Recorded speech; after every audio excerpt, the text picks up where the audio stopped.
नमस्कार.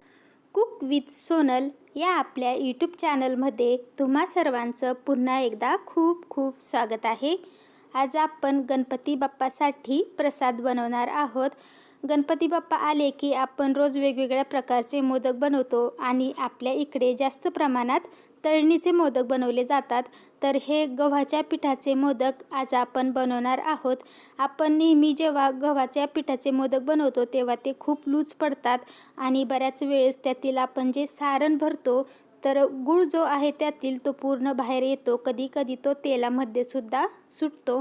तर आज आपण व्यवस्थित असे मोदक कसे बनवायचे ते बघणार आहोत.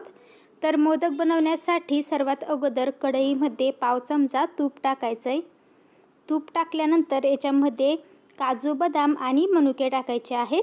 तर थोडेसे काजू बदाम कट करून घेतलेत आणि मनुके घेतलेले आहेत. आता बारीक गॅसवरती हे आपल्याला थोडंसं परतून घ्यायचं आहे. आता याच्यामध्ये आपल्याला अर्धी वाटी गूळ टाकायचा आहे. 2 चमचे पाणी याच्यामध्ये टाकायचं आहे.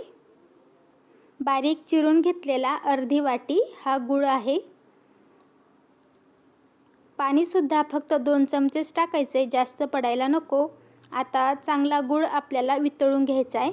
बारीक गॅसवरती सतत ह्याला मी असं मिक्स करून घेतलं आणि गूळ वितळला की लगेच याच्यामध्ये 1 वाटी भरून खिसलेलं खोबरं टाकून घ्यायचं आहे. सुखं खोबरं खिसणीने खिसून घेतलेलं आहे असं हे 1 वाटी खोबरं मी याच्यामध्ये टाकलं आहे. आता बारीक गॅसवरतीच आपल्याला याला मिक्स करत राहायचं आहे. थोडंसं हे सारण कोरडं होईपर्यंत आपल्याला याला असंच मिक्स करायचं आहे. तर पहा मी आता याला चांगलं असं मिक्स करून घेतलं आहे. जोपर्यंत हे सारण थोडंसं घट्टसर होत नाही, आपण चमच्याने याला फिरवताना आपल्याला चमचासुद्धा थोडासा जड झाल्यासारखा वाटतो, इथपर्यंत हे सारण आपल्याला परतून घ्यायचं आहे. खूप जास्तसुद्धा याला परतत राहायचं नाही, नाहीतर गुळाचा पाक बनेल आणि सारण खूप कडक होईल. तर फक्त थोडंसं हे चमच्याला जड लागेपर्यंत किंवा गूळ वितळला की थोडासा तो घट्टसर होईपर्यंतच आपल्याला ह्याला असं परतून घ्यायचं आहे. तर साधारण 2 मिनटे मी याला असं परतून घेतलं आहे. आता गॅस बंद करून घेतला आहे. हे सारण आपण प्लेटमध्ये काढून घेऊयात. सारण आता आपल्याला चांगलं थंड करून घ्यायचं आहे. आता सारण थंड होईपर्यंत आपण याच्यासाठी पीठ भिजवून घेऊ. तर एका ताटामध्ये 1 वाटी भरून गव्हाचं पीठ मी घेतलेलं आहे. आता याच्यामध्ये अर्धी वाटी रवा टाकायचा आहे. थोडंसं मीठ टाकायचं आहे 2 चिमूट आणि अर्धा चमचा तूप टाकायचं आहे. आता तूप आपण चांगलं या पिठामध्ये मिक्स करून घेऊयात. तर असं हातावरती चोळून सर्व तूप आपल्याला या पिठामध्ये लावून घ्यायचं आहे. पीठ आता व्यवस्थित असं मिक्स झालेलं आहे. आता हे पीठ आपण भिजवून घेऊ. तर थोडंसं पाणी घ्यायचं आणि हे पीठ आपल्याला भिजवून घ्यायचं आहे. आवश्यकतेनुसार याच्यामध्ये पाणी टाकत जायचं. घट्टसर असं आपल्याला हे पीठ भिजवून घ्यायचं आहे. तर पहा या पद्धतीने आता हे पीठ मी व्यवस्थित असं भिजवून घेते. या पिठाला आपल्याला चांगलं मळून घ्यायचं आहे. पीठ मळत असताना सुरुवातीला थोडं थोडं पाणी टाकून ह्याचा एक घट्टसर गोळा आपण बनवून घेऊ आणि नंतर याला व्यवस्थित असं मळून घेऊ. तर पहा आता मी या पिठाचा एक गोळा बनवून घेतला आहे आणि आता याला चांगलं असं मळून घेत आहे. याच्यामध्ये आपण रवा वापरलेला आहे आणि हे पीठ आपण जेव्हा 5 मिनिटासाठी भिजत ठेवू तेव्हा अजून थोडंसं हे घट्टसर होईल. तर पहा आता मी याला व्यवस्थित असं मळून घेतलं आहे. पीठ आता चांगलं मळून झालं आहे. या पद्धतीचं पीठ आपल्याला मळून घ्यायचं आहे. 5 मिनिटासाठी हे पीठ व्यवस्थित असं झाकून ठेवायचं, म्हणजे यातील जो रवा आहे तो व्यवस्थित असा मुरल्या जातो. आता वापस मी याला थोडंसं असं मळून घेतलं. आता सारणसुद्धा थंड झालेलं आहे आणि पहा हे थोडंसं तुम्हाला कडक वाटत असेल पण हाताने याला आपण छान असं कुस्करून घेऊ शकतो. यासाठीच आपल्याला गूळ खूप वेळ परतवायचा नाही, नाहीतर हे सारण खूप कडक होईल. अगदी थोड्या वेळ हा गूळ आपल्याला परतून घ्यायचा आहे. या पद्धतीने सारण केल्यामुळे मोदक 2-3 दिवस आरामात टिकतात आणि मोदकांमधून गुळाचं जे पाणी होतं ते होत नाही, व्यवस्थित असं खुसखुशीत हे सारण बनतं. तर हाताने फक्त आपण याला कुस्करलं की ते छान असं सुट्टं सुट्टं होतं आणि मस्त मऊ असं हे सारण बनल्या जातं. तर पहा, आता मी याला व्यवस्थित असं कुस्करून घेतलं आहे. पोळी पाटावरती आता आपण मोदक बनवून घेऊयात. तर छोटा पिठाचा गोळा घ्यायचा, तुम्हाला ज्या आकाराचे मोदक बनवायचेत त्या आकाराचा एक गोळा घ्यायचा. याची छोटीशी आता आपण पुरी लाटून घेऊ. थोडंसं तेल याला लावायचं आहे.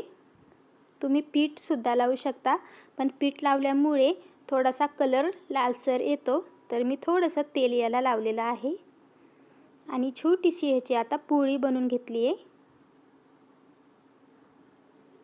खूप याला पातळ करायचं नाही किंवा खूप जाडसुद्धा ठेवायचं नाही. एक मीडियम आकाराची पुरी आपल्याला याची बनवून घ्यायची आहे.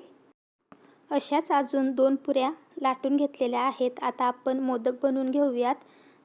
तर ही पुरी हातावरती घ्यायची आणि अशा तिला कळ्या पाडत जायच्या आहेत. कळ्या पाडत असताना कणिक जर हाताला जास्त चिपकत असेल तर थोडंसं पीठ तुम्ही हाताला लावू शकता किंवा थोडंसं तेलसुद्धा वापरू शकता.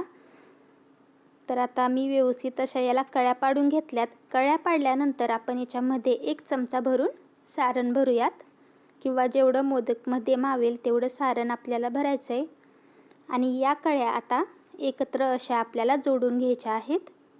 तर हलक्या हाताने फक्त वरतीच या कळ्या आपल्याला अशा जोडून घ्यायच्यात, खालपर्यंत जोडायच्या नाहीत, नाहीतर मोदक पूर्ण प्लेन होतो, त्याला कळ्या पडत नाहीत.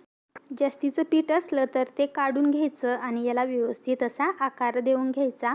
तर मस्त असा हा आपला मोदक बनवून तयार झाला आहे. आता दुसरी एक सोपी पद्धत म्हणजे ही जी पुरी आहे ती अशीच पोळी पाटावरती ठेवायची, याच्यामध्ये सारण टाकायचं आणि बाजूने याला अशा कळ्या पाडत जायच्या. तर जेवढ्या कळ्या पाडता येतील तेवढ्या पाडून घ्यायच्या. आणि आता एक एक कळी आपल्याला अशी जोडत जायची आहे. तर पहा, एकाच कळीला या सर्व कळ्या अशा जोडून घ्यायच्या. या पद्धतीने सुद्धा मोदक खूप पटकन होतो. तर हा मस्त असा आपला कळीदार मोदक बनवून तयार झाला आहे. तर सर्व मोदक आता मी बनवून घेतलेले आहेत. 21 मोदकांचं हे आपलं प्रमाण आहे. या पद्धतीने जर तुम्ही या प्रमाणामध्ये सामान घेतलं तर बरोबर 21 मोदक बनतात. आता तेल गरम करत ठेवलं आहे. तेल खूप कडकडीतसुद्धा गरम नसावं आणि खूप कमीसुद्धा नाही, तर मीडियम टेम्परेचरवरती तेल आपल्याला गरम करून घ्यायचं आहे. आणि नंतर याच्यामध्ये मोदक टाकायचे आहेत. सुरुवातीला एक मोदक टाकून बघायचा, तो खूप पटकन लाल झाला तर तेल थोडंसं थंड करून घ्यायचं. तेलामध्ये मावतील तेवढे मोदक आपल्याला टाकून घ्यायचे आहेत. आणि मीडियम गॅसवरतीच हे मोदक आपल्याला तळून घ्यायचे आहेत, म्हणजे व्यवस्थित ते तळले जातात आणि वरतून थोडेसे कुरकुरीतसुद्धा होतात. मोदक तळताना सरळ टाकायचे, म्हणजे त्याची जी वरचं टोक असतं ते मुडपल्या जात नाही. आणि तेलामध्ये सेट झाल्यानंतरच त्याला झाऱ्याने पलटी करायचे, म्हणजे काय होतं, त्याचं टोक वाकडं होत नाही आणि मोदकसुद्धा छान आकारामध्ये दिसतो. एकदा मोदक तेलामध्ये सेट झाले की नंतर त्याला असं पलटवतच आपल्याला तळून घ्यायचं आहे, म्हणजे सर्व बाजूने व्यवस्थित असे ते तळले जातात. बऱ्याचदा काय होतं, मोदकांचं जे समोरचं टोक असतं ते खाताना कच्चं लागतं, तर थोडंसं त्याला असं पलटी करत तळलं म्हणजे छान असे ते तळले जातात आणि कलरसुद्धा सर्वीकडून त्याला सारखा येतो. तर पहा, थोडासा याला लालसर कलर यायला लागला की लगेच आपण याला काढून घेऊयात.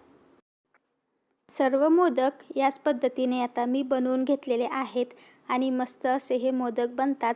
अजिबात खाताना चिकट लागत नाहीत. आपण कणकेचे मोदक बनवले तर ते दाताखाली चिकटतात, पण या पद्धतीने जर मोदक बनवले तर ते मस्त असे वरतून थोडेसे क्रिस्पी होतात.